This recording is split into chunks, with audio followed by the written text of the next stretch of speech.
அஸ்ஸலாமு அலைக்கும். Hi friends, எல்லாரும் எப்படி இருக்கீங்க? இன்னைக்கு புதன்கிழமை. இன்னைக்கான லஞ்ச் அண்ட் பிரேக்ஃபாஸ்ட் என்ன அப்படிங்கிறத பார்க்கலாம். என்னதான் நம்ம மொதல் நாளே லஞ்சுக்கும் பிரேக்ஃபாஸ்ட்டுக்கு என்ன சமைக்கிறதுன்னு சொல்லிட்டு பிளான் பண்ணி வச்சுட்டு படுத்தாலுமே, காலையில் எந்திரிச்சு சின்னதாக ஒரு கன்ஃபியூஷன் இருக்கும். என்ன சமைக்கிறது? இது செஞ்சிடலாமா? அதை செஞ்சிடலாமான்னு சொல்லிட்டு, சரி இருக்கட்டும் பரவாயில்ல. ஃபஸ்ட்டு லஞ்ச் வேலையை முடிச்சிடலான்னு சொல்லிட்டு கடகடன்னு லஞ்ச் வேலையும் ஸ்டார்ட் பண்ணி முடிச்சிட்டேன். அப்பயுமே வந்து பிரேக்ஃபாஸ்ட்டுக்கு என்ன சமைக்கிறதுன்னு சுத்தமாக ஐடியா வரல. இருந்தாலும் பொண்ணுங்கள்ட்ட கேட்டு செஞ்சோம் அப்படின்னா, ஏதாவது ஜங்க் ஃபுட் தான் சொல்லுவாங்க. அது செய்ய எனக்கு விருப்பம் இல்ல. அதுவும் இல்லாமல் பெருசாக வீட்டில் எதுவுமே இல்ல. அதனால் எனக்கு விருப்பப்பட்டபடி பொண்ணுங்களுக்கு பிடிக்காத பிரேக்ஃபாஸ்ட் தான் செஞ்சுருந்தேன். உப்புமா தான். உப்புமா வந்துட்டு வீட்டில் செஞ்சு வச்சோம் அப்படின்னா கண்டிப்பாக சாப்பிட மாட்டாங்க. ஸ்கூலுக்கு கொடுத்து விட்டோம் அப்படின்னா கட்டாயத்தில் சாப்பிட்டுட்டு தான் வரணும். அதனால் வந்துட்டு தைரியமாக பேக் பண்ணி கொடுத்தாச்சு.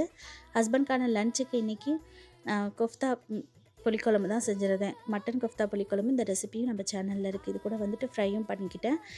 புடலங்காய் கடலைப்பருப்பு சேர்த்து ஒரு கூட்டும் செஞ்சுருந்தேன். இது வந்து புளிக்குழம்போட சாப்பிட்றதுக்கு நல்லா. இதோட சுட சுட சோறு. இன்னைக்கு லஞ்ச் அண்ட் பிரேக்ஃபாஸ்ட் பார்த்தாச்சு. நாளைக்கு பார்க்கலாம். பாய்.